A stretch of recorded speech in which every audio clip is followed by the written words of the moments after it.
The goal of Project Voodoo Banshee is to create a lightweight and powerful trail machine. With a tight wheelbase and classic peaky two-stroke power, this thing should be super fun for the trails. Banshees are not known for their handling abilities, so this could be a challenge. So far, we've gone over the color scheme and build plan, products that we've ordered for the build. We built custom heel guards and Nerf bars for it, tore down the engine and inspected the internals, did a cleanup port on our cylinders, and cleaned up our cruddy cases and gave them a port match to match the cylinders perfectly. We continue to get new parts and weigh them against the takeoffs. We found out the custom heel guards cost us 7 pounds in weight, but we still have a net weight savings over 8 pounds on the project. We got brand new eBay plastics that had terrible fitment, but I've since replaced them with OEM. In this episode, we'll be picking up our parts from powder coating, completely building the engine and going over the specs for the build, measuring squish clearance and port matching our intake, doing a leak down test of the engine, getting some new trick parts including the suspension, modifying some of the new parts for weight loss, and yes, we will be putting them on the scale of doom. Let's get into it.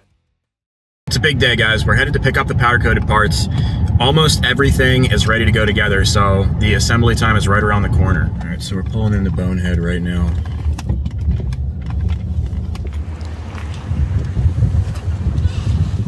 Hey, Megan. Hello, how are you? This is Hi. Megan. So I usually deal with when I come here. Okay. Last time our car lit on fire. Oh, that sounds like a good time. Come there and kiss. Yeah, I'm excited to see it though. I have to switch a step here. I had Mackenzie start wrapping everything. Oh, it looks great. Black matte texture was starting to wrap, but here's the green. This is perfect. I should be able to lay it in the trunk okay. Okay. But maybe if I could steal a little bit of bubble wrap just for like the back of the tailgate. Yep. So I don't want to get scratched up. It looks really good though. It's really good. It's a nice out. I know, it's except the truck said 68. It's really refreshing. I can have to be outside. Yeah, I'm sure there's some places that just... The way they bubble wrap this stuff is awesome. It looks awesome. It's just nice because like even just taking it, this is only 5 minutes from the house, but if it's moving around in the back, you get like little scratches and stuff on it. Was this like picking up your firstborn child? I don't know what that's like.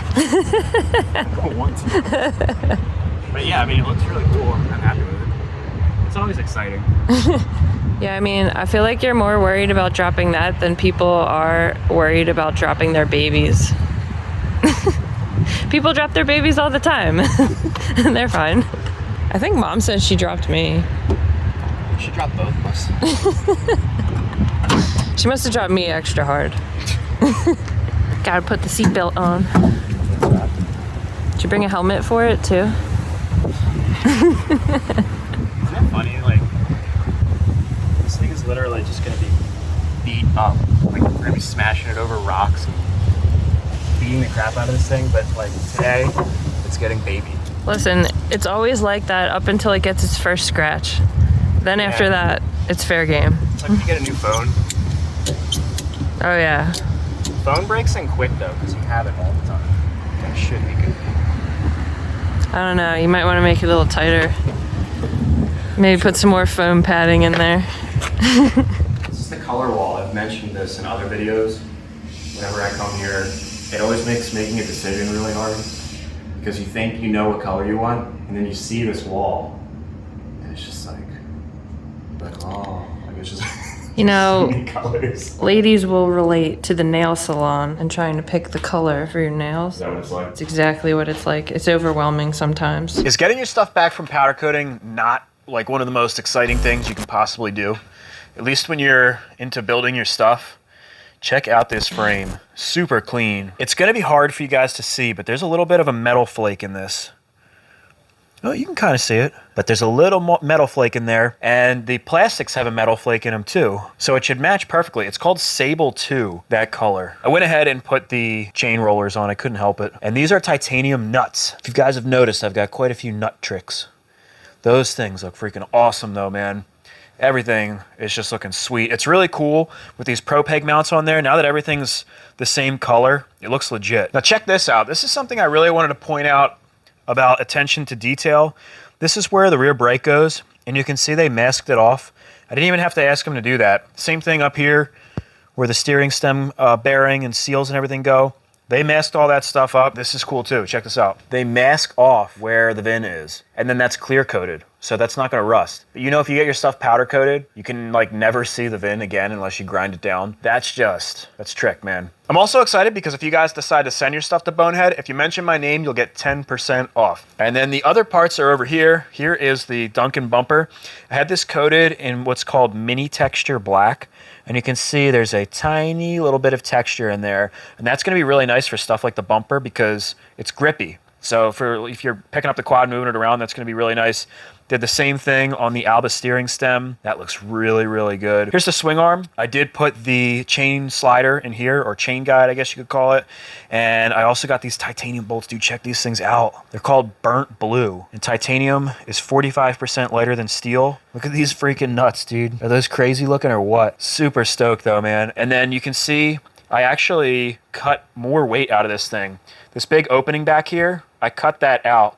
And that piece of steel alone, I mean, that's a pretty big piece of steel, weighed almost a pound.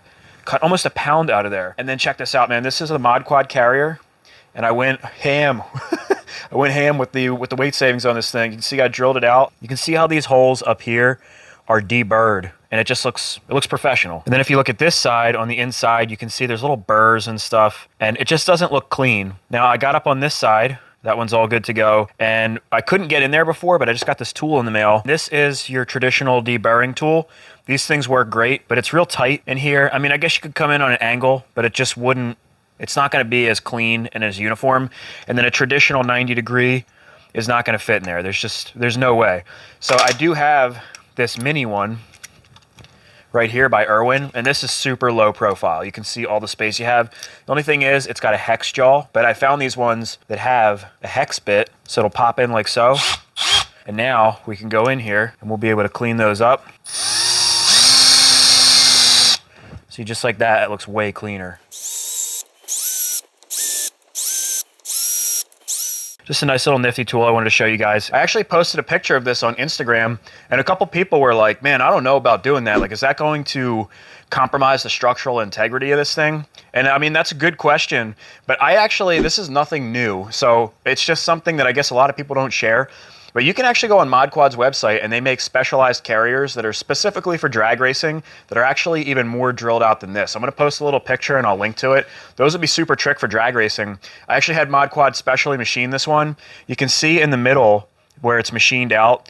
I just had him make this one a little bit more heavy duty than the drag racing one because we're going to need this to be just a little bit tougher because of the terrain and stuff that we're riding on. But people have been drilling out carriers and stuff like this without an issue since, geez, probably like the 80s. Then moving on to some underwhelming pieces. These are the engine mounts, and then these are the little fender mounts up front. Now, if you're a Banshee guy, you probably know that they don't usually have these nuts on here. You got to through bolt them. So what I did is before I sent these out for powder coat, I just tacked on a nut, just to make things easier. When you're installing things, if you just got to thread in the bolt, it's much easier than having to get a wrench on the back end and do a through bolt and everything. Nobody's got time for that. And then the Nerf bars, dude, these things really look clean now. And they're so heavy duty. I know these are heavy. You know, we're going for lightweight here, but these are so solid and they look so good, I don't even care. And then this is the cylinder. I did a little bit of work to this thing. There were some casting imperfections that I cleaned up. In here, there were some casting like tabs that I shaved off. And then on the side, you know, the little weep holes on Banshees right here, they're abandoned on the Cub cylinders. So I chopped them off and smoothed them out before I sent them out to get them coated. Not really for weight savings, more for just a cleaner look. But I did save a little bit of weight. And then the clutch cover, man, this thing looks freaking awesome. This is that same cover that I had in the previous video. This is the direct drive cover. I just had it coated by Bonehead Performance. Both this and the cylinder are in a color called Blackjack.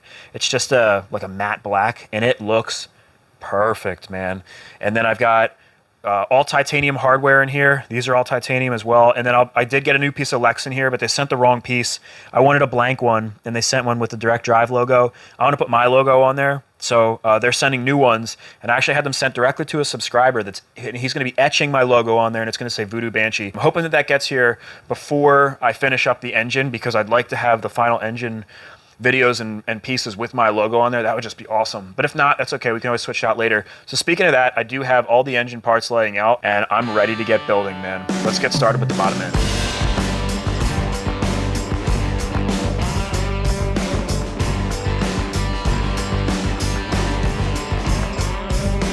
I don't mind if you don't mind running like a rolling stone.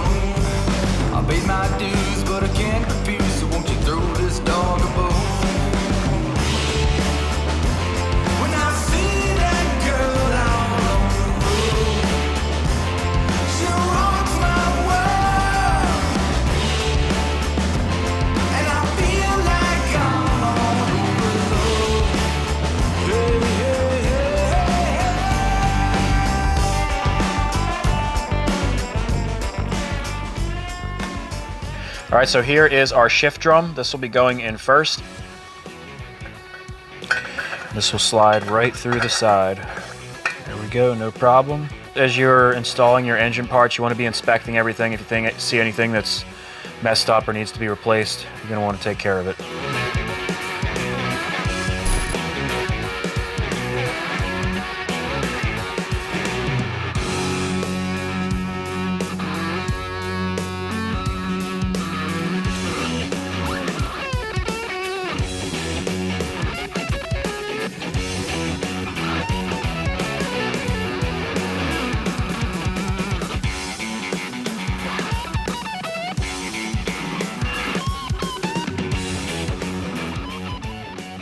All right, now we're getting ready to put these case halves together. I'm going to be doing it a little bit differently than how the manual tells you to do it. We're going to be using Yamaha Bond 6B. The service manual will tell you Yamaha Bond 4. Both of them are great. This is just a high temperature version. Either one of those will work though. And the way that I like to do it is by putting the case sealer on right now before we put any of our components in. That's going to make it a lot easier. When you have all these studs and stuff in here sticking out, it can be really difficult getting your finger in here, and you can use a brush. That'll work too, but I think this is really the easiest way and the best way to get the best coverage with your gasket sealant. The thing is that you just want to make sure that you have all your stuff prepared so that you can get stuff together nice and smoothly and quickly, because this stuff will cure, it says 7 minutes. It loses its tack on the back. Realistically, as long as you're within 15 minutes, there have been times I've gone like 20, 25 minutes and it still works out just fine. But realistically, if you can stay underneath 10 minutes by the time you get everything together, you should be good to go. So to prepare for this, to make sure everything goes nice and smooth, I've got 2 brand new dowels. I've already got anti-seize on them. I've got our top case bolts. They're anti-seized as well. I've got the washer slid on there.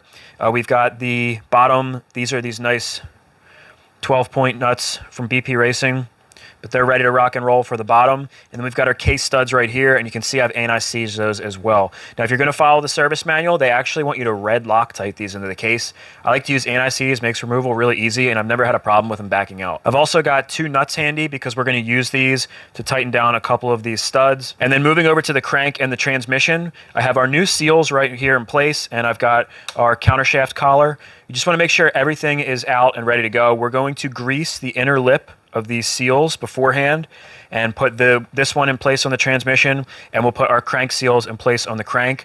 The way that these go, on the inside, you've got these kind of standoffs. They face inward towards the crank. And then the smaller portion, you want to put the side with the writing facing outward. And then we've also got these bearing stays. These slide in the case. We've got one small one for the transmission, a large one for the transmission, and then one for the crankshaft. You just want to make sure they're there and ready to go so you have them to drop in place. All right, so we'll go ahead and grease our seals. This is the transmission seal. You just want to get some waterproof grease and just pack the seal. Now, before we put the seal on, we're going to put our collar in place. This is for the countershaft. Now, this is an aluminum one, but it's going to be no different than the steel one in terms of how big it is. This is just a lightweight one. You can pick these up from Mac Daddy Racing if you do want to save a little bit of weight. So that will slide right there on the transmission. Then we'll take our seal with the manufacturer markings on the outside and just gently slide that in place. Now, to get the seals in place on our crankshaft, we're going to have to put our primary drive gear in place. So we'll go together like this, just nice and easy. You want to make sure you don't roll the lip of that seal. All right, now you've got a shaft key that goes in here before you put your primary drive gear in place, and you want to put a little bit of sealant around your shaft key. This is a notorious spot where Banshees will leak. I actually already applied my sealant on there. You guys can probably see it. Make sure that it's lined up with that key, and it should slide right into place. Yep. Now moving to the other side, same thing. We'll pack this seal with some waterproof bearing grease. This will just slide in place. Boom, no problem. Now, something I want to note before we go any further, on this crankshaft, you can see there are O-rings on these bearings, and typically on these hot rods ones, there's another O-ring in this center groove right here. However, mine actually got pinched off doing test fitment.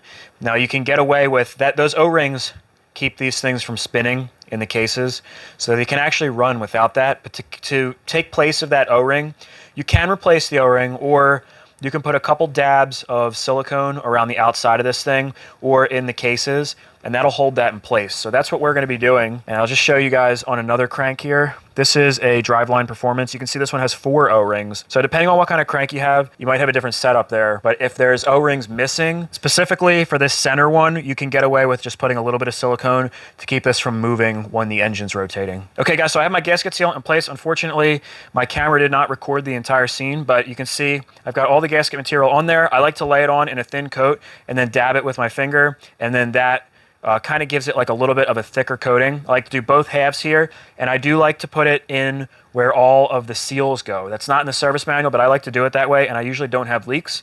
Now, as for the studs, I already started putting these in. The 2 outside ones are going to be the longest, and then the rest of them are all the same size. Now, these BP Racing studs are really nice because they actually have an Allen head, and it makes it really easy for putting these in. And these do not need to be tight. I'm just going to thread these all in by hand. I have one dowel that goes right here, and I might as well put the other dowel back here, like so. And I can go around, just give them a little snug. Now coming over to the case portion, we'll put in our main shaft. Pops into place like so. Now we've got our bearing clips. Make sure these are in place. Put our counter shaft in. Again, make sure your shift forks are lined up. I'm gonna make sure that it clips in. There we go. And now we'll take our crank and put it in place. Make sure everything is lined up and in its respective groove. Looks good. You can see our gasket material is still nice and tacky, so we have plenty of time here.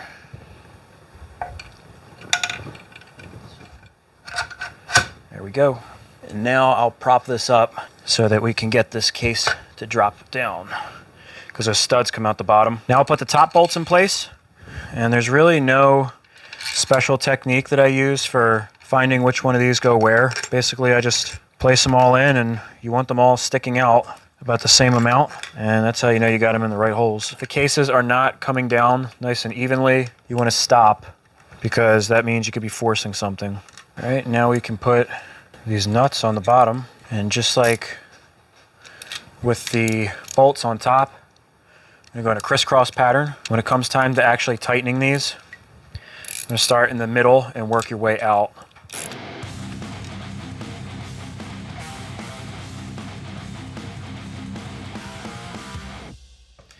Check one last time. Make sure the crank spins freely and the transmission. Oh, that's not good. Uh-oh. What the f? What the f? What is going on here? How the f did that happen? You're gonna have to do this all over again. Man, I always get a good laugh out of myself watching myself get angry, but you guys probably know what this is like, man. It doesn't always go smooth for me either. Sometimes you just want to take a hammer and throw it across the room, but that's just how you feel in the moment. But what ended up happening is those little half moon crescent bearing stay pieces, one of them somehow popped out of the groove, and it was holding the cases apart, and I just didn't see it. Now at this point, my gasket material was starting to lose its tack, so I reapplied the gasket material, put the cases together, and with that bearing retainer in place, everything dropped in nice and easy. Prime example of why you gotta take your time and try not to get frustrated. It's usually something stupid. Now if you need to continue along with your engine build ASAP, working with a rag and some lacquer thinner will wipe away the gasket material, but it's kind of messy and it can smear and stuff and be a little time consuming. If you have time to wait a couple hours for this stuff to cure, you can kind of scratch it away really with your fingernail, and it comes off really clean and easy. The only thing is you do have to wait for it to cure, so maybe do it before lunch break or something, but it really is way easier to just scratch it off like that. A couple last steps here, and then we can call the bottom end done. I want to put on our bearing stopper plate. This goes right here. I like to do this and the next piece we're going to do right now because it's easy to forget this stuff, and the engine can actually run just fine with it, but it's not going to be optimal. So the first thing is the stopper plate. We've got 2 screws, and we were speaking about JIS screws earlier. I'm going to show you, typically on a JIS, you're going to have a dimple like this, or a punch mark. This one, there is not a punch mark on it, but I believe this is still a JIS screw, and there's actually a JIS bit. They look almost identical to a Phillips, but they have more bite. JIS stands for Japanese Industrial Standard, and they really do bite into these screws really, really good. You almost can't see the difference on camera, but all I can say is that they do work better. I've actually been flying by the seat of my pants with regular Phillips for the longest time, And I just got these nice made in Japan JIS screwdrivers. So if you do work on a lot of motorcycles and Japanese equipment, it'd be a good idea to pick up one of these. And the nice thing about JIS screwdrivers is they work fine in regular Phillips also.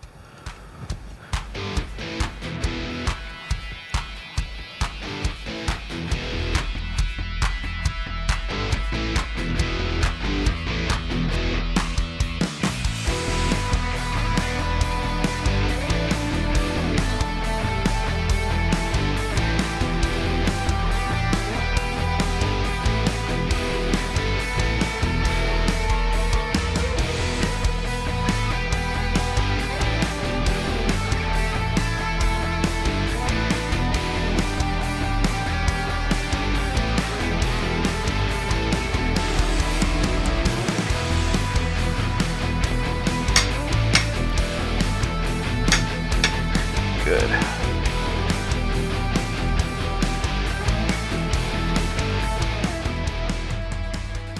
I'm going to be doing some staggered springs here. So I have some OEM springs right here. These are some old school, new old stock ones with the yellow paint on there. And then I've got these heavy duty springs right here. You can see there's a little bit longer. These are about 10% heavier than stock. So I'm going to mix them by staggering them. And that's going to give me just a tiny little bit more of clutch grab. We might even be able to get away with doing all OEM here, but this is going to be fine. We'll still have a fairly easy clutch pull. Then we have our direct drive lockup, and this is literally going to go right on top of the springs. And I've got these trick looking bolts here. These are titanium, so we're going to have a little bit less rotational mass. Now the trick to getting this in place without damaging anything is by getting them all started and then bringing them down little by little in a crisscross pattern. And now you want to make sure if you're doing a lockup to have these folded in as you're coming down, because what will happen is they'll get locked in this position like that. They need to be held up.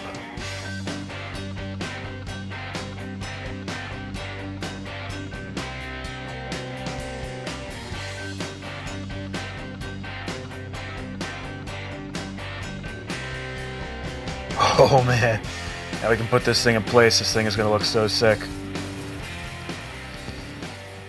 Went on pretty smooth. Check this out. I got some titanium hardware that I'm going to be putting on this thing for the clutch cover. More weight savings.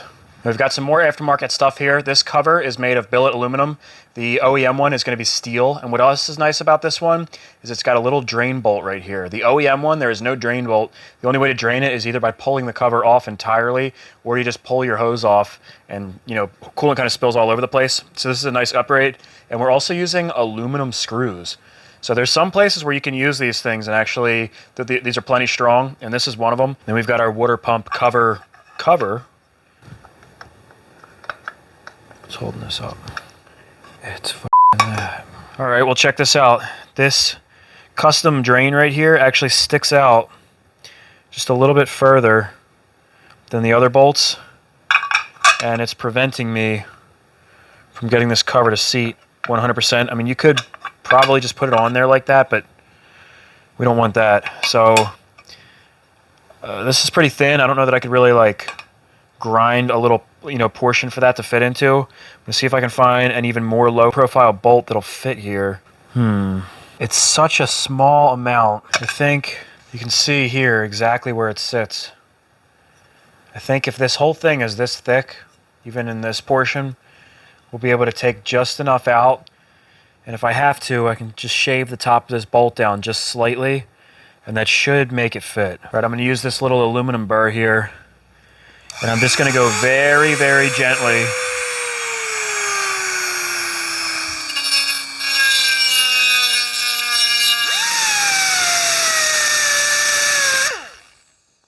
Wow, just that little bit did a pretty good deal.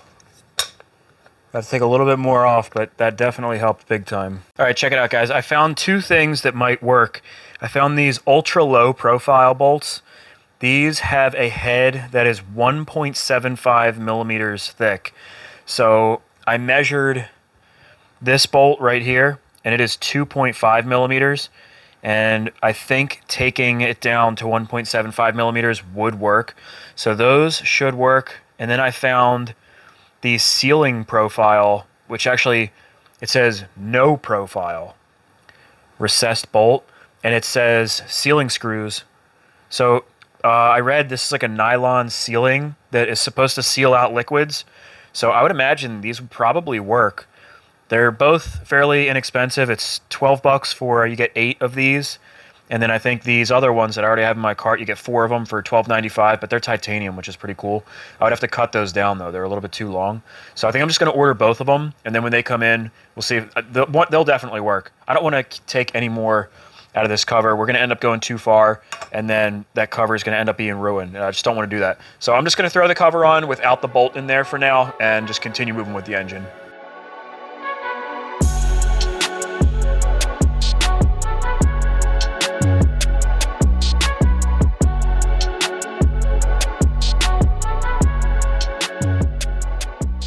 All right, let's move over to the stator side. So here is our stator plate. This will be going in place like so. And you'll notice these holes are slightly elongated. That's because this is a modified stator plate so that you can advance the timing just slightly. I do have a video showing how to do that, and I will link to that below. However, we're not going to be using this stator plate. I just wanted to show this for reference. That is an OEM stator plate. We're actually going to be using this Swiss cheese one right here. You can see I did quite a bit of weight reduction to this thing. And what you can see on this one too is these have very elongated holes. This can go up to plus 10 degrees in timing. The first thing I want to do is feed the wires through this little hole right here. It's easy enough to do. Usually we'll put one plug through and then the other 2 will follow. And we'll just pull this up on through. And the grommet will usually just pop into place, no problem. You want to make sure it's seated in there real good so you don't get water into your stator housing. And now from here, you can get the stator in place. You can take the slack out of that grommet. And there it is, man. It fits right into place like so. As you can see, this is how you would adjust the timing by spinning it like this. Now these fasteners, I like to put just a dot of blue Loctite on them. And now your amount of degrees would be the equivalent to where the cases meet. So you can see that would be 0. You can go all the way down to minus 10, or you can go, in this case, this will go to about plus 14. And I'm just going to snug these down. Right now we're going to put the flywheel key in place. I like to put a little bit of anti-seize on these because sometimes they like to get seized in place. When it comes time to take it off, it can be a real pain in the ass. Place our key in our keyway. Then we'll slide our flywheel in place. We'll put a little bit of red Loctite on here. Then we're going to put our nut on here. This one might look a little bit crazy because this is a titanium lightweight nut. Now sometimes I'll just blast this on with an impact gun, but since we've got the tools, we'll put our clutch holder in place, or a flywheel holder actually. It's a multi-use tool. There we go. Now we can adjust the gap between our pickup. You can see here's the pickup on the flywheel, and then as it passes through here, that tiny little gap there is what we want to adjust. This can move forward and backward. Now, an old school trick is making it about the thickness of a business card. Now, before we put our stator cover on, we're going to do our sprocket and... What the f***? Are you serious right now? Now, before we put our stator cover on, we're going to go ahead and do the sprocket and case saver. If you're doing this on the bench, I would recommend that you do this after you put it in the frame. It makes it a little bit cumbersome, especially if you're going to use the case saver that I'm about to show you guys. It just kind of makes it big and bulky and kind of difficult to get into the frame. So I wanted to complete the engine on the bench just for purposes of showing you the process. Plus it looks badass while it's sitting on the bench. All right, check it out, guys. I'm going to stop right here to do a little modification. I just thought of this right now. So once you have your case saver on there, and then the stator cover goes on the front here, and it gets a nice rubber seal. What happens is water comes in here and it pools, and it like never comes out. Every single time I would wash the Banshee, or if I took it out and went through mud and stuff, there was always water and mud stuck in here. So this is just a piece of aluminum. There's no function, no oil stays in there or anything.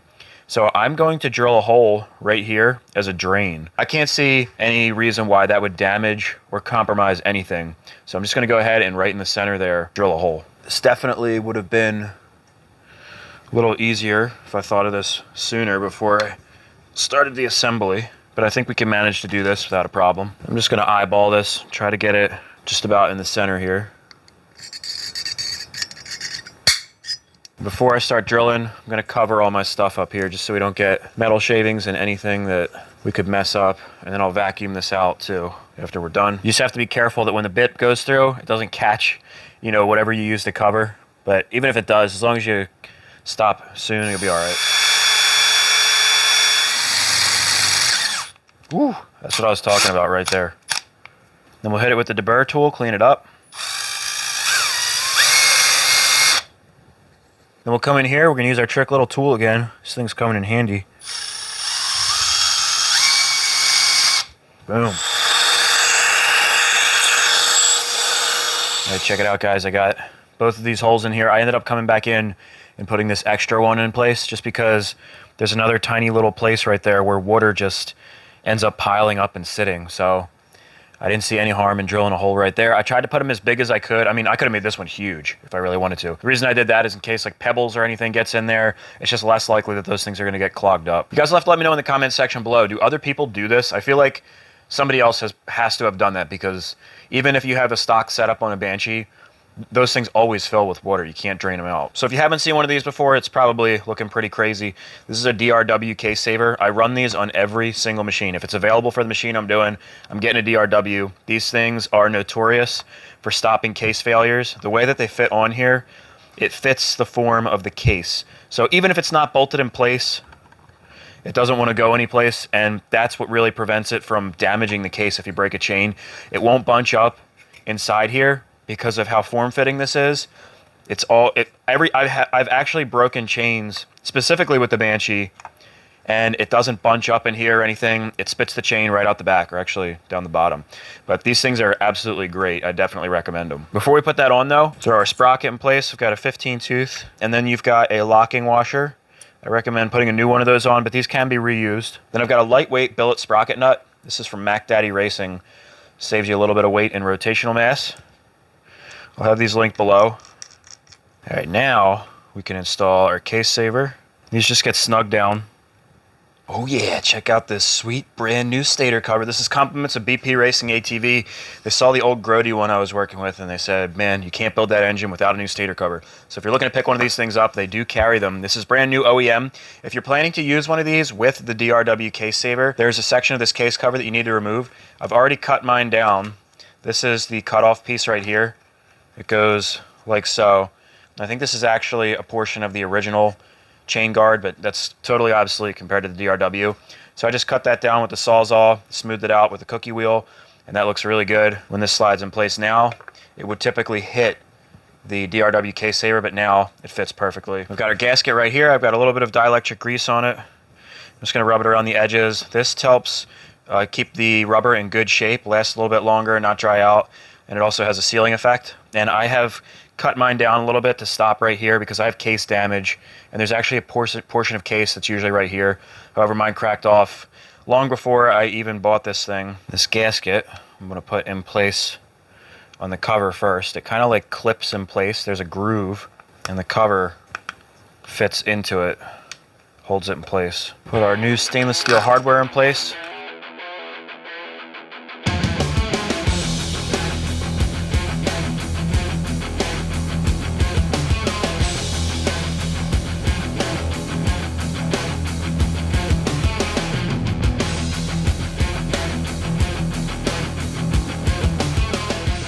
Man, this thing is looking absolutely sweet. Check this thing out. I was a little worried that this being more glossy than the blackjack color that we have on the clutch cover might not match well, but I think it looks great. And I think this is gonna work really nicely. This is what I was talking about. You know, but you got that rubber seal down there, and water and stuff goes in here, and it just pools in there. There's nowhere for it to go. So hopefully that little drain mod will work well for that. But dude, I just think it looks so cool. All right, I'm ready to get to the top end. I want to stop to take a moment to thank all the companies that are helping to make Project Voodoo Banshee possible. Thank you to Rocky Mountain ATV MC, BP Racing ATV, Kenda Tire, DRW Performance, Hermosi Throttles, Rocket Ron Suspension, Bonehead Performance Coatings, ModQuad, Dave Moore Racing, AP3 Racing, Shellvest Innovations, and Wicked Metal Designs. These are all companies that I trust, and most of them I use on a regular basis. All products and tools in this video will be linked in the description below. If you're interested in these products and you're looking for a way to support the channel, using these links does help me out, and there's no added cost to you. do. If you're enjoying the video so far, please remember to hit that like button and leave a comment below and consider subscribing. And if you're looking to support the channel even further, there is the option to join. All channel members get guaranteed responses to their YouTube comments. I will also be changing the channel name to Basket Case Garage. This is a transition that will take place slowly over the next few months. All right, let's get back to the video. Now, before I put the top end on, I want to take a look at these cylinders because I got a DM. Somebody was like, dude, those Alpha Cub cylinders look sick, but they look like they're heavy as a f***ing rock. And I agree, especially holding it in your hand. I mean, this is a solid piece right here, man. That's nice and heavy. But realistically, I've got 3 sets of cylinders here. And I mean, if you pair these up, they're pretty much the same size. In fact, I believe to make these, some people call them wampus cylinders. It's like a stealth cylinder where it looks very OEM. So it's like a sleeper, I guess you could say. I'm pretty sure they just take 2 factory cylinders and cast them together. They make a mold with the 2 cylinders and then the 1 casting so that they're bonded. So I don't really think it should be much heavier than, I've got a set of stock cylinders right here. But we're going to find out in a second. These are the Assassin 421 cylinders. And now I know these are studded up and the other ones aren't. So what I've done is I've got a bag of studs right here. I'm just going to throw those on the scale with it. These are the 421 pistons. These are OEM pistons. The OEM pistons should fit in our OEM cylinders as well as the Alpha Cubs. The Alpha Cubs they take your regular OEM pistons. I've also got the wrist pins, and I'm even going to put our rings on there, man. So these should weigh exactly the same. The only thing that these won't have is on the one side, they have the little circlip. So these won't have that. But I mean, do you guys really think, I'm not that crazy about weight, please.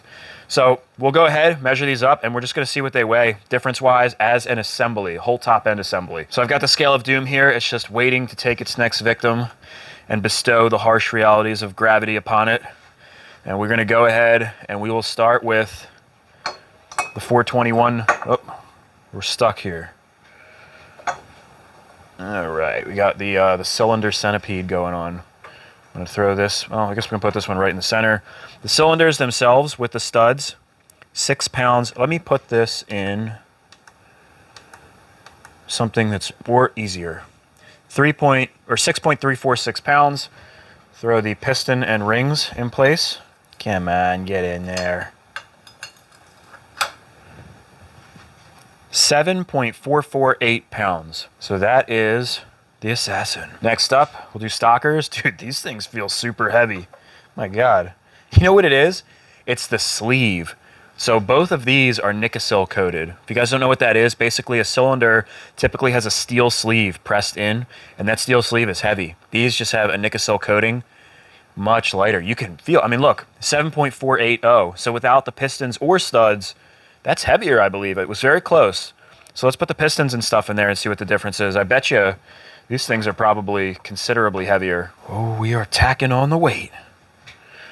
Got these heavy-ass wrist pins and wrist pin bearings. They probably weigh like 16 pounds a piece.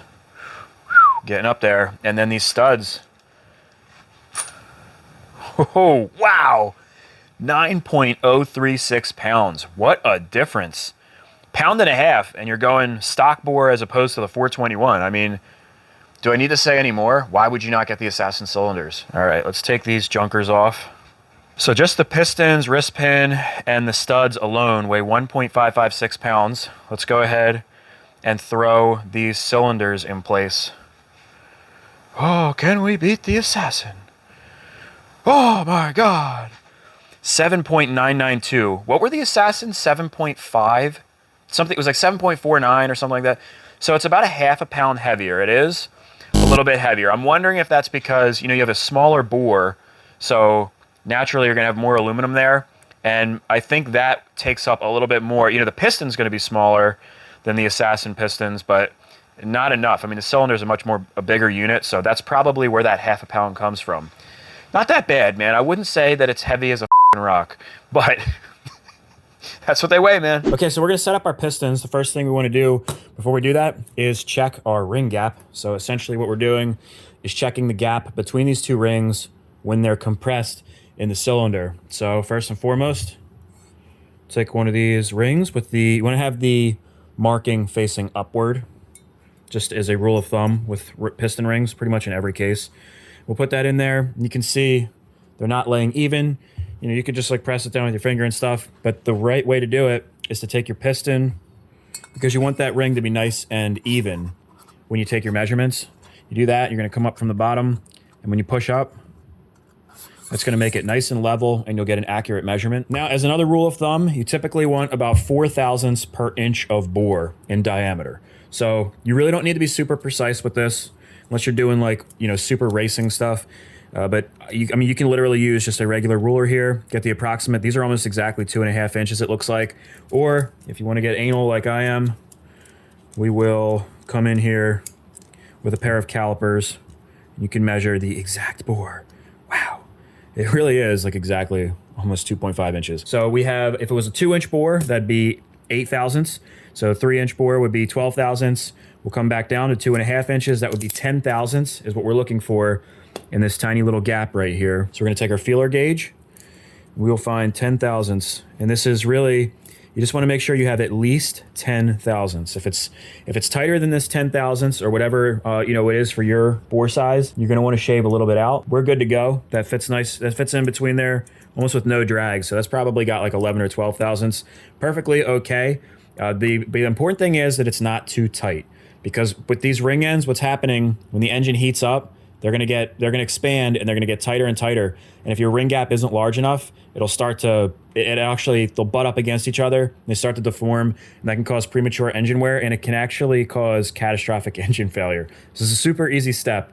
Definitely want to do this before you put your pistons in.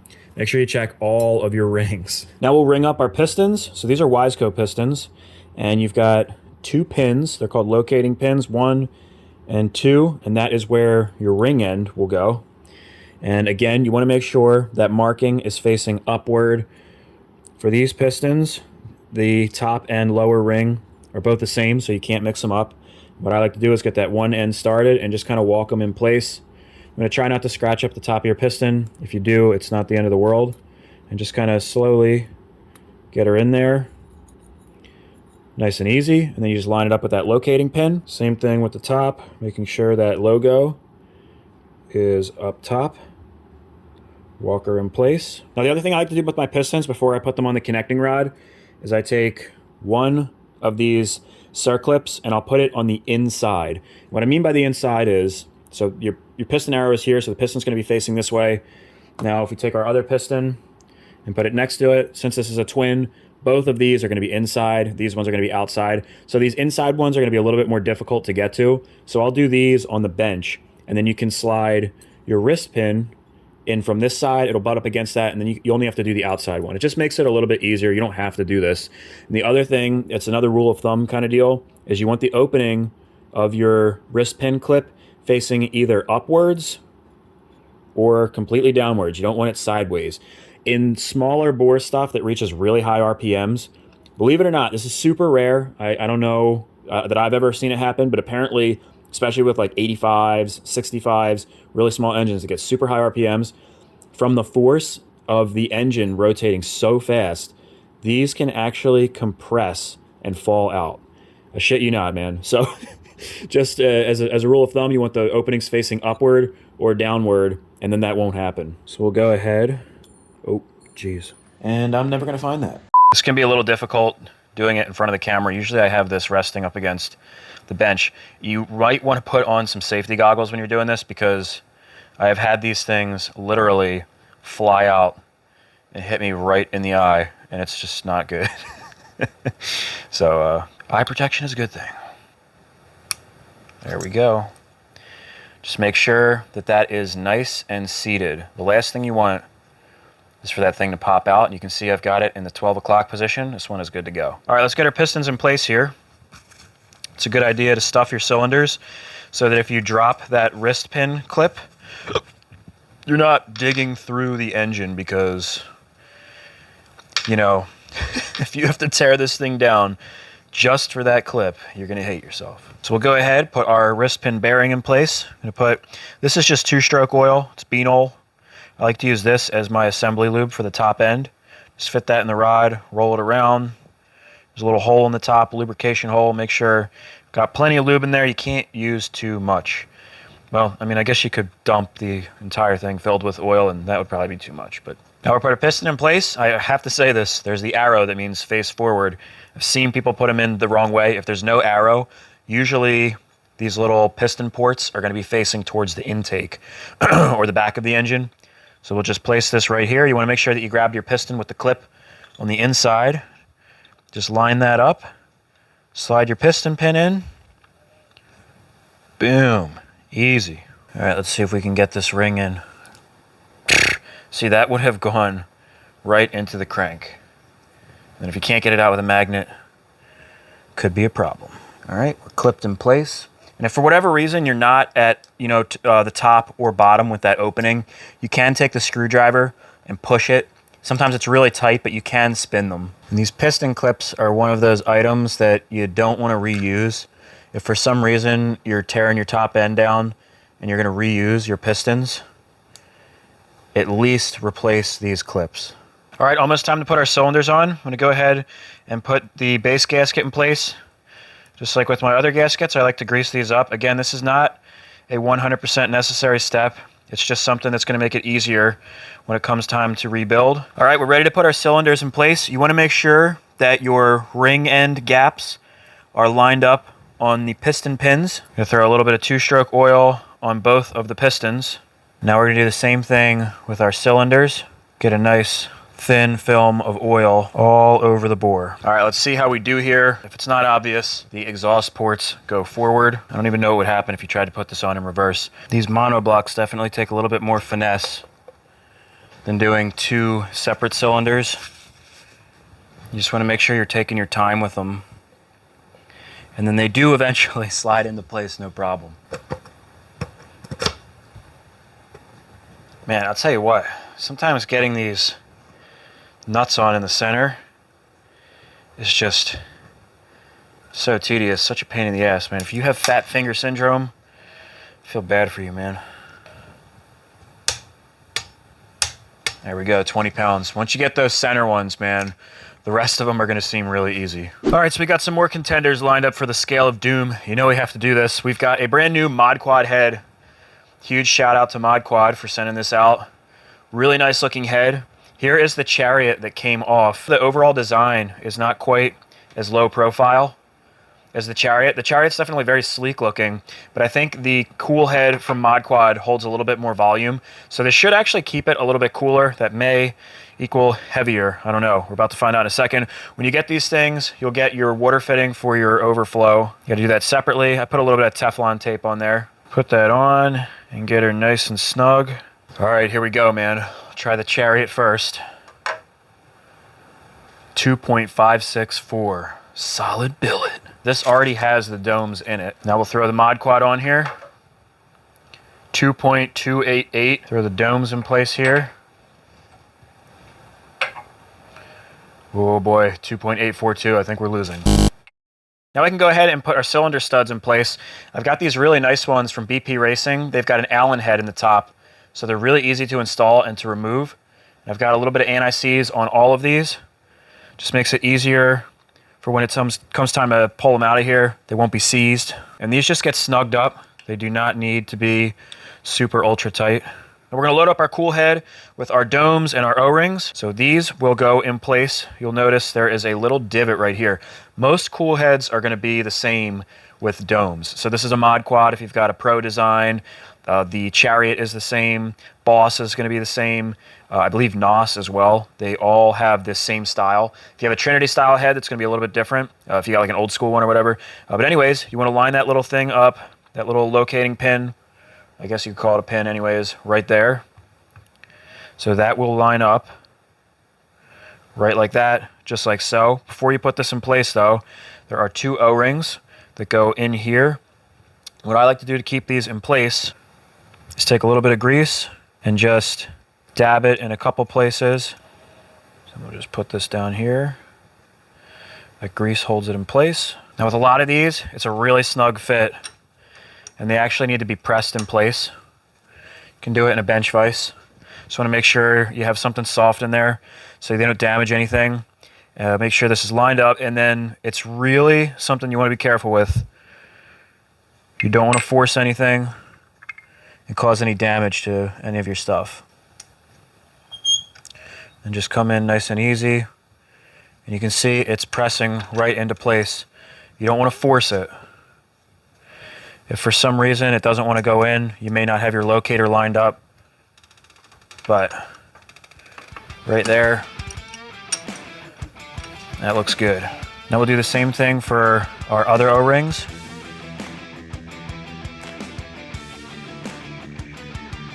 All right, now we're gonna put this in place, and you wanna keep an eye on your O-rings. Just make sure that they don't pop out of place. All right, we're safe.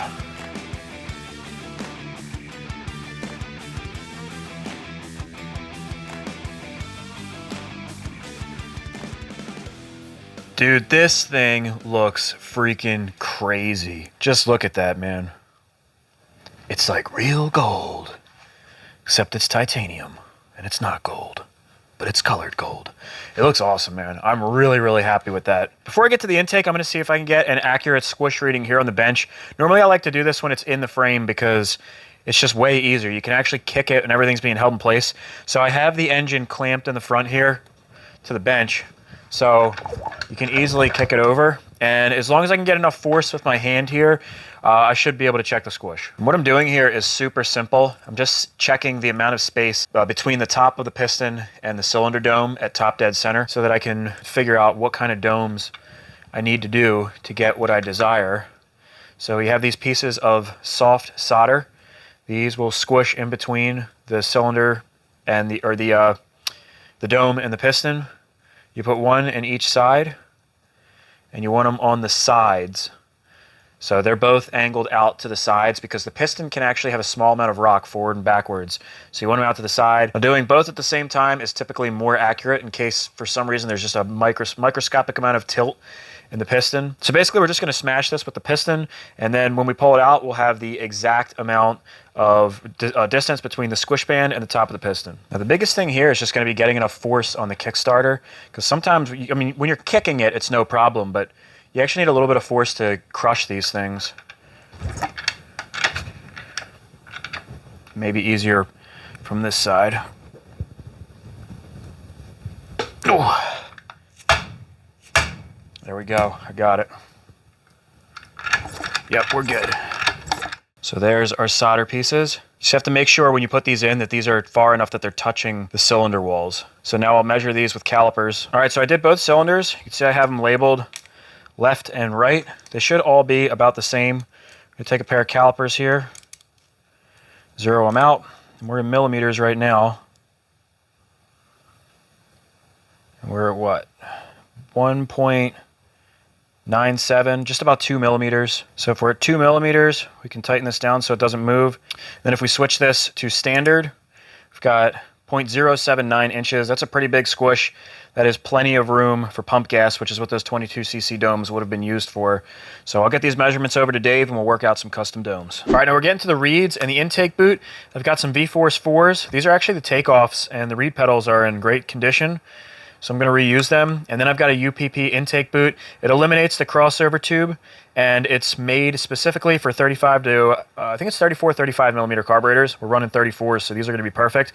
Now, they don't match up quite perfectly. I'm going to get these together, and I'll show you guys. So to mount these up perfectly straight, if you put the 8 millimeter bolts in there that are typically going to be used, there's like a little bit of play. So you see that wiggles around just a little bit. So to make these perfectly centered, I have these bolts. I think these are 1/4-20s. They're just a little bit wider, and there's almost no play.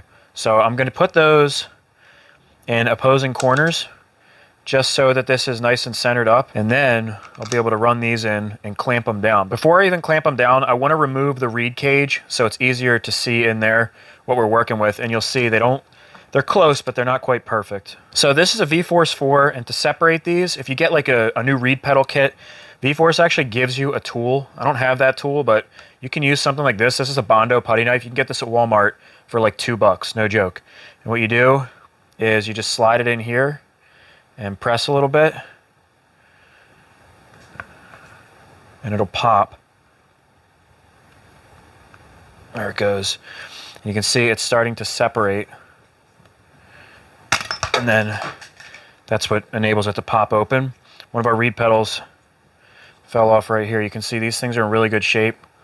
No flaking or cracking. This is good anyways, just to check these out and inspect it. So the outer reed pedals are removed, and then to get these middle ones out, there's a little retaining pin in here.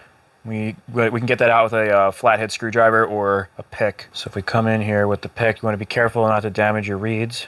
You get in there and then just push these out. Real easy to do. Then you can take a pair of pliers and pull these out. And you'll notice the ends of these are a little bit different. This side is a little bit sharper than this side. The sharper side goes inward when you're reinstalling these. And now the center reeds can come out as well. But now I'm going to go ahead and clip this back in place. And I like to make the numbers match up. So you can see it says V4 144 right there. But I just like to put the text both at one side and then just clip it in place like so. And now we can get a much better view of what we're working with. All right, so now you can see in here, if you guys see, there's a lip in here. It doesn't quite made up perfectly. It's close, but we can get some better performance out of this. And then if you look at this side, there's a lip down the bottom here. Up top, the lip is on the plastic portion on this side. And then down here, it's just slightly off, maybe by like 2 millimeters.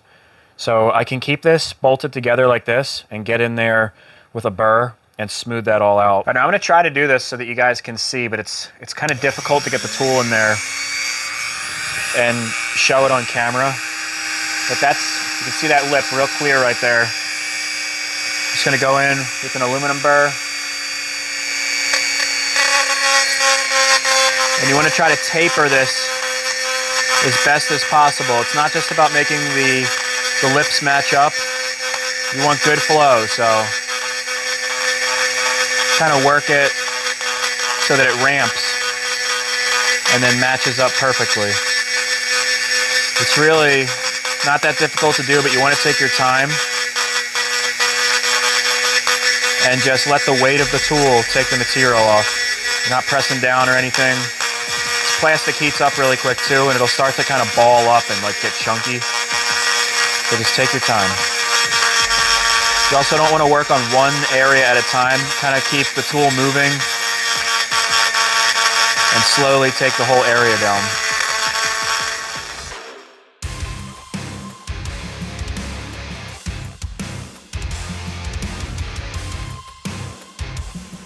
So there they are. You can see nice smooth transition now. There's absolutely no lip. If you look at it from this side, it's kind of difficult to see, but it's a nice, smooth transition right there, up top as well.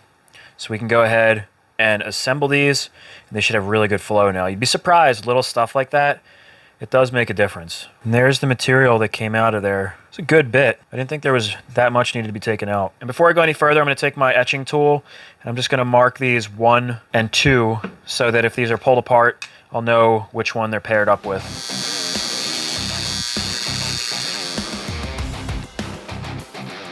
So here we go, I'm going to put these together. Gasket in front of the reed cage, gasket behind the reed cage, and then the intake boot on top. Then we can put this in place, and we can get these 8mm bolts tightened up.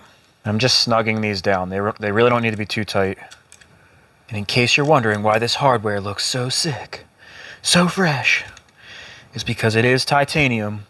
I had a whole bunch of these M6 titanium bolts because I was going to put them in those real heavy GPS rims on the bead lock to save a little bit of weight. Oh man, see, that's nice and smooth now. Oh. Man, this engine is looking freaking sweet. Check this out. I actually threw the carbs on there. I couldn't wait. I really wanted to see if the clutch actuation arm would clear the bottom of these Mikunis, because that is an issue that happens, especially now that we have this really short intake right here. Instead, we used to have that big billet block and everything. Everything is much closer, so the carb bowls kind of hang down low, and they're right on top of that clutch actuation arm. Luckily, I got everything to work. I have the cable hooked up, and then I just went ahead and threw a clutch lever on here, and you can actually, it's kind of cool. You can see the clutch actuating as I squeeze this thing. But check it out. Everything does clear nice and easy. What I had to do is bend the arm down just slightly. That clutch actuation arm, it's very easy to bend down, and I shaved 1 millimeter off the bottom of this carb drain bolt, and now there's plenty of clearance. It's not even, I mean, it's close, but it's not like so close that it just barely makes it. There's a little bit of breathing room in between there. Clutch feels really good, by the way. So we're good to go with the carburetors. Now, I've already had a couple people ask me why I went with the 34 millimeter TMs. So I had the 35 millimeter Keyens on there. You know, they were great carburetors too. I've never actually run these ones, and a lot of people were like, dude, you got to get 28 millimeter PWKs. A lot of guys, they really like to run those for low end torque and for woods machines and stuff. And since this is going to be, you know, like a play fun bike and a lot of trail riding and stuff, you know, I guess it would make sense to do those 28s. I don't know that the 28s would be bad, but the reason I specifically chose these is because I've been working with Dave Moore with this, and I've been using his recommendations, and he told me that these 34 millimeter TMs were like his favorite carbs back in the day when he was building tons of Banshees. He said he could make the most power with these things. So I want to test them out. We'll see. I've got some other carbs here to test out if these ones don't work out, but I mean, Dave, he's built like 1,000 Banshees back in the day. The dude knows his shit. I'm sure that these things are going to work amazing. But that's why we're using these and not PWKs. Now, I do want to throw those CPIs on here and just see what this engine's going to look like. And we'll throw the pod filters on there just for fun. Even though we're not going to be running pod filters, it just looks sick on the bench. But before I do that, I want to do a leak down test on here specifically because we had to split the cases twice because we had that issue with the back end seating properly. So I just want to make sure that everything is good and sealed. We might as well. We've got the leak down test. It only takes a couple minutes. And that way I can, if you haven't seen how to do that, I can show you guys how to do it real quick. We'll put these two boots on. Thread some spark plugs in. We're going to plug up our intakes. I already put this one in place with our Schrader valve so we can pump air into here. And then we've got this one that's got an air gauge on it. So we'll be able to see how much pressure we have built up. Essentially, the idea is to pressurize the cylinders and the crankcase. We just want to make sure we don't have any leaks. So we're going to plug off all of our holes. So this is all connected. We can fill it from this side and the gauge should go up over here. Now we're only going to be going to about 7 foot-pounds. So on this gauge, PSI is the red on the inside. So 7 pounds is right about at that first little hash. That's about 10. We really don't want to go too high because it can blow the seals out, and that would be bad. So let's just go nice and easy because these things could fly out. Oh, there we go.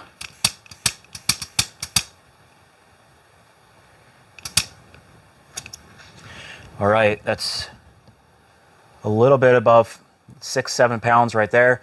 So we'll leave it. Come back in a minute, and as long as it's holding pressure, we're good to go. I don't see the needle moving at all, so chances are we're good to go.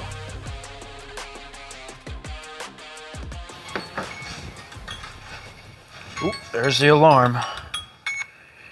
All right, guys, so it has been 5 minutes, and it looks like the needle has not really dropped whatsoever, so check this out. Oh, yeah.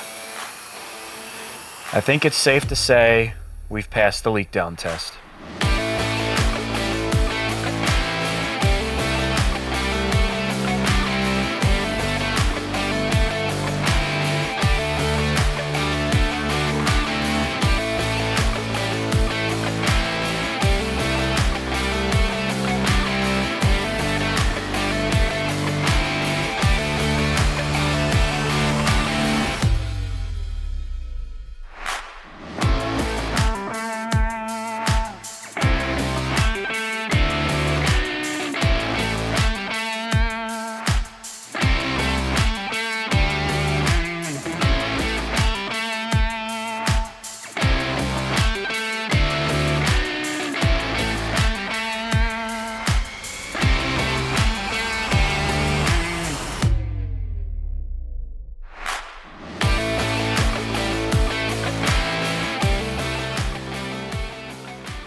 All right, now I'm not done taking pictures with this sweet ass piece of machinery, so I'm gonna try to move this out of the way because I got some cool shit that I want to show you.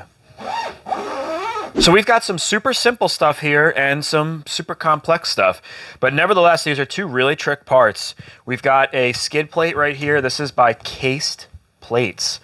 So they make a number of different types of skid plates. And this is their specifically low profile, lightweight one.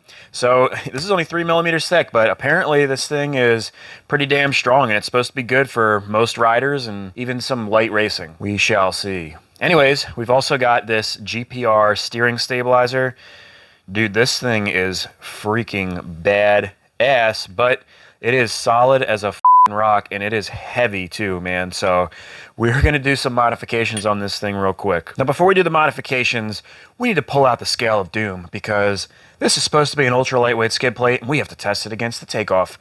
But I did want to show you this thing because it's pretty nice. Now, it's very thin. It really is.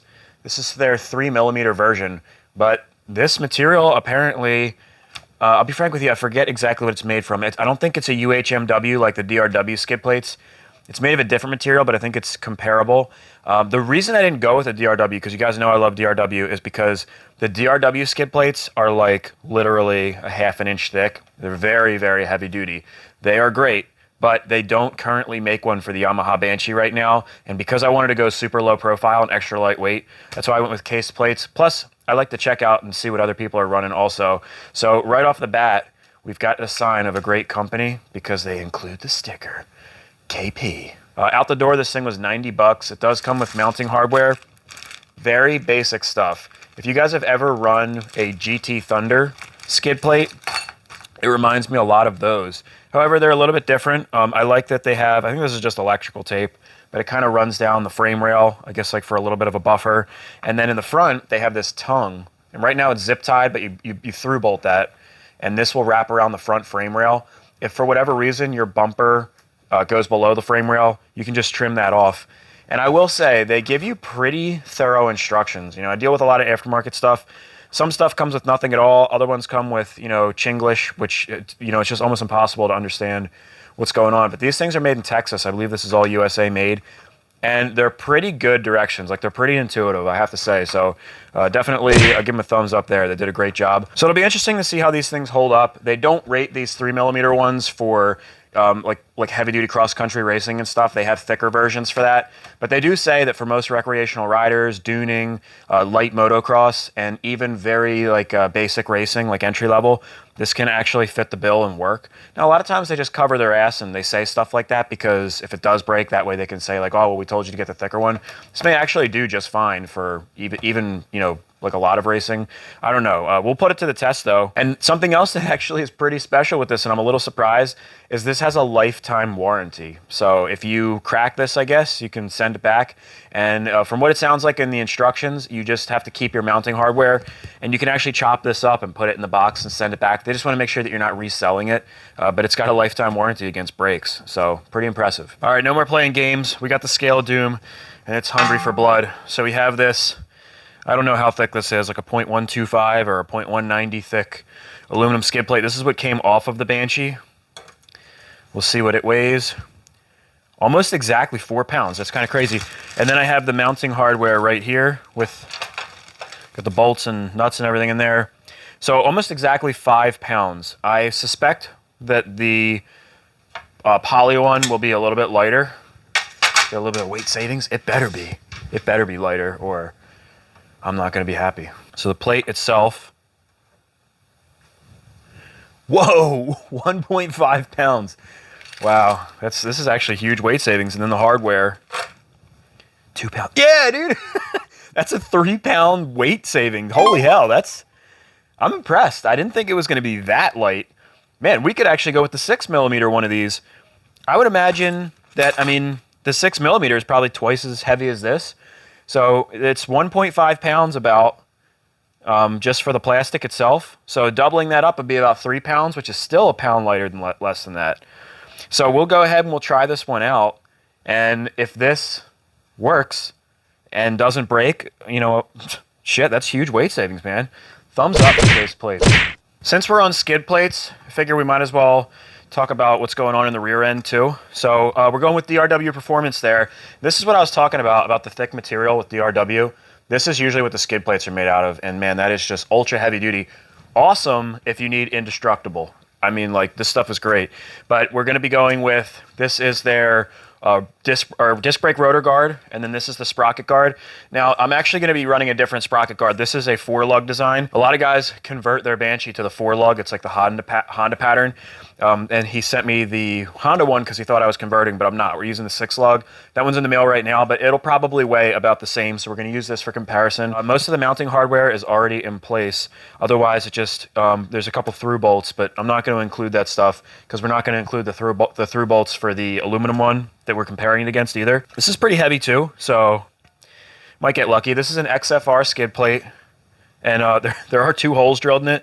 This is actually what I used for the little end caps when I fabricated the Nerf bars.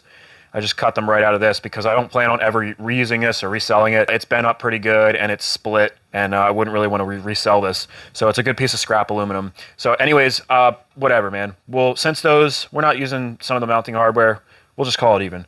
So let's throw this thing down.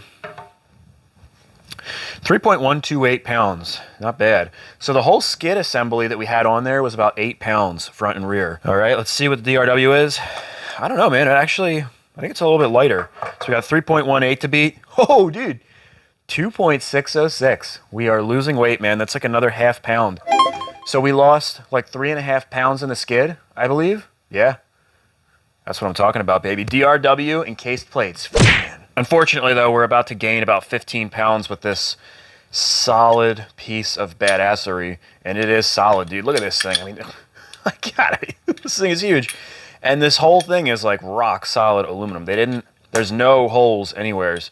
Anyways, this is a GPR stabilizer, and man, it is a nice piece of machinery. Listen to this.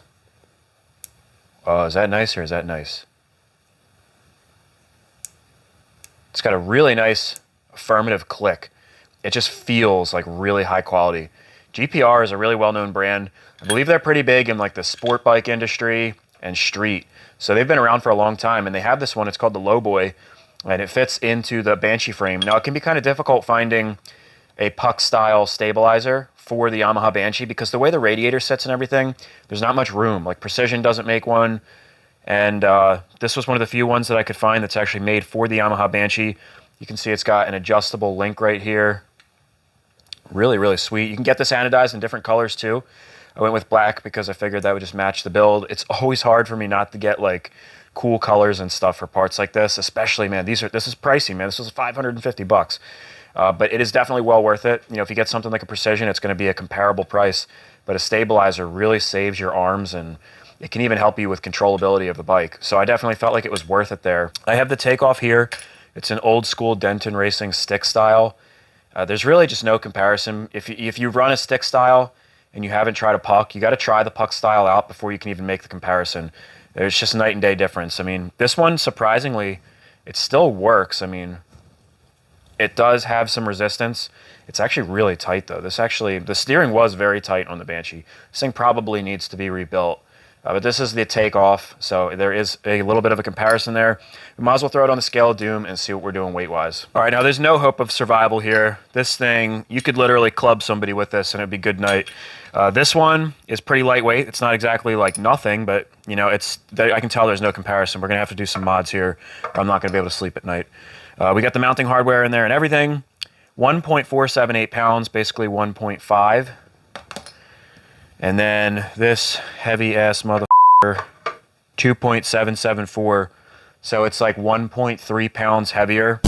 Considerable. But, you know, this is one of those areas like suspension and brakes and stuff that, you know, it's worth it to add a little bit of weight. And we might be able to bring it down to match the weight of that takeoff. That's what I'd like to do. Now, I legitimately feel like this is way over-engineered in terms of structure. I mean, the puck itself and everything, that's a different story. But this base piece is ridiculously clunky. We can take a lot of weight off of this thing safely. I don't think it's going to compromise the structure at all. You know, if you look at the Denton, this thing has got to be, this is probably from the 90s, like over 20 years old. And you can see how thin some of these pieces are. And it has never failed me. So I've never serviced this thing either. So I just don't think it's necessary. So I'm going to pull the actual stabilizer part off, and really we're just going to be working with the aluminum chunk, like the bracket that is made for attaching it to the Banshee. So this thing sits in the frame. I believe it goes this way. Oh shit. So it sits in the frame like that. That's a big chunky thing right there. And I think ideally the best way to address this would be to make a steel bracket and actually weld it into the frame. But, you know, we've already powder coated the frame and stuff. I don't want to go welding on this and have to re-powder coat it. So for now, we'll lighten up this bracket. And then, you know, if it comes to another time where I'm powder coating the frame, that's something that I could do as an addition. All right, well, I'm just going to start marking holes here and start drilling away.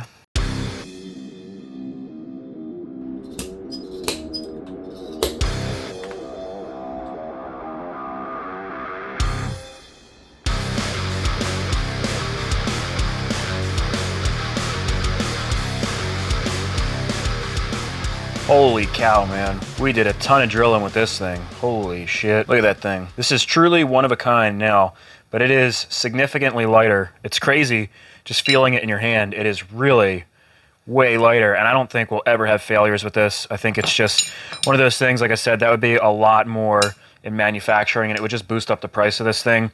But if you're doing, you know, what I'm doing right now, I honestly enjoy doing stuff like this. I'm also swapping out some of the hardware. These are pretty long, man. These are M8s, I believe. And I bumped it up to an M10 titanium. They weigh about, I'll say about 60%. You lose about a third of the weight with these things. These are really trick. They've got the race cut heads. And what's cool about these is you can use a regular wrench on here, or if for some reason that rounds out, you can fit an Allen head in there and use that. It's just really sweet. Plus they have I got the burnt blue color. And the reason I chose these is because I had some extras. And then also, these are the bolts that came out. I'm gonna throw some shorter stainless steel ones in because there is so much extra thread on these. It's not even funny. Just all little stuff, but it's all gonna add up. So let's go ahead and install this thing. I wanna see what this thing looks like when it's all together. Man, that's pretty gnarly looking now. All right, 2.774 is what it was before. 2 pounds, 2 pounds, 2 pounds. I don't know if we're gonna make it. 2 pounds, 2.356. So we nearly cut a half a pound out, almost, like 0.45 pounds. That's still pretty good, man. It's in the front end. I'm happy with that. And now it's comparable, at least. 2.3 something. Yeah, well, it's still a pound heavier. So, was it worth getting a half a pound out of this? Probably not. But would I do it again? Absolutely. Just, you know, this is what I enjoy doing, guys. And like I always say, man, you guys get to sit back and watch me suffer and spend hours on end drilling holes and things for minimal gains. But this is just, you know, fun. You'll see guys doing stuff like cutting knobbies on every other row of their tire and spending all this time just to get a little bit of edge. So I know a lot of people are really interested in that stuff, and it really is fun when it comes down to it, just to see how much weight we can take off of this machine. And I'm super excited for that end result, man. I really wish that I had weighed the motor before I tore it down. It would be interesting to see what it weighs before and after, if we lost or gained weight. I'm hoping that we lost at least a little bit of weight. I used some titanium bolts on this thing, at least, you know, what I was able to, and just some other stuff that I cut weight on. The pipes are a little bit lighter and stuff like that. So things like that are just really interesting to me, and I hope you guys are enjoying this project as well. That's really what this is all about, man, just being able to share this experience with you guys, because what fun is doing all this stuff if you can't share it with people? So Project Voodoo Banshee is well on its way. In the next video, it's assembly time, man. We're gonna throw this thing in the frame and get things together. We're missing a handful of parts. I have seat foam coming. I got a firm seat foam. I've never replaced seat foam before, so that's gonna be a new experience for me. I realized that the seat foam is like probably the original seat foam, and it's really squishy and it's dark, so it can get what's called, called like waterlocked or waterlogged, and it's like, I don't even know, it's like a solidified thing. It can actually make your seat really heavy. So we may actually get some weight savings in that foam seat cover, man. That's a big heavy thing, you know what I mean? So we have that I'm waiting on. I have the graphics, they're in the mail. I think I have a tracking number for that, so they are on the way. My suspension, I've got some Elko linkage coming for this thing. I'm really excited about the suspension, man. Rocket Ron did that up, and he colored it and everything. What's up, guys? Mike from the future here. I'm editing this video. I'm about to be finished, and I got to knock on the door today and check it out, man. My Game On came in the mail. If you guys don't know what that means, that's Rocket Ron's thing, man. When the suspension comes in the mail, that's your game on, bro. It's time to bring it with the competition because you got the best suspension out there. So I want to open this up so bad. I figured I would include it in this video. Since we're doing weight-saving stuff at the end of this thing, it's always good to end on a positive note. And I know we got good things in that box. Also, look at these things, dude. Holy crap. So the Lexan pieces came. They look they look stellar, dude. I mean, I don't think it could have come out any better. So a subscriber hooked me up with this. He's like, dude, if you want your logo on there, he sent me a DM. He's like, I can make it happen. So I had him put it on the inside instead of like, I noticed on most covers it's etched on the outside, but I sent him the logo in reverse. He etched it on this side, and it is etched. That's not like a decal or anything. That's etched on there so that it shines through crystal clear in the front. And I'm torn, man. I don't know if I should go with the smoke color or the green. I think that the smoke would look the cleanest. It'll match the best, and I think it will just look really clean. But that lime green color just pops, man, and it really draws your eyes to that lockup clutch. So I don't know. I'm torn, man. I really am. Let me know in the comment section below. The green or the smoke? Which one would you guys do? I've been waiting for this forever, dude. And there were some struggles getting this thing I got some linkage in here from Elka, and it was stuck up in Canada with the whole trucking convoy thing going on. I didn't know if the stuff was going to come in time, but it's here, man. It's right here. I can't wait to open this up. You guys may notice I've already cracked into the engine. I've been working on designing the domes for this thing. I've been working with Dave Moore, and I even was talking to Bubba Ramsey the other day. Those guys are awesome, man. They're really helping me out. They're not just saying, what do you want? We're going to build a dome for you. They're telling me how to set up the dome and teaching me how to do it, which is awesome. So that's what I've been working on there. Let's open this thing up. I got like the shakes, man. It's 2 o'clock in the morning right now, and I can't wait for this. Oh, dude. Oh, well, I know what's in here, man. Elka. Then we got our Fox floats. Dude. Super light. I can't wait to see how these compare to the takeoffs. That's going to be major weight savings. There's absolutely no doubt. And this is the real magic right here, because this is not a Banshee shock. Oh, man, we got some good stuff here. This is some premium stuff, man. I have been waiting a while for this. These are brand new Fox Float 3s. I was back and forth between the RC2s with the reservoirs and stuff, but apparently these are actually very good, and they're super lightweight, so I wanted to give them a shot, and they're also significantly less expensive than the RS2, RC2, I forget, but they're really not that bad in price. They're about $650 for the pair. Had these sent directly to Rocket Ron. He set them up for my weight and riding style. These should be perfect. I can't wait to weigh these things. And then we've got Elka dual linkage, and this is a special part right here. So this is actually a Raptor 660 shock. It's for a 2001 because that's the only year where they have the remote reservoir. And in order to run this Elka dual linkage, which this actually makes a huge difference. I see a lot of stuff on forums of people going back and forth of whether or not this is worth it. I actually got to ride one of these at Little Sahara, a Banshee with one of these. It was a subscriber's ride, and he was kind enough to let me rip it. And it really was very plush. Like, I was very, very surprised. It was more plush than my 250R. And my 250R's got stage 4 Elkas on the back and Fox Float RC2s in the front, and it's not exactly a slouch in the suspension department, and the Banshee, it really soaked it up better.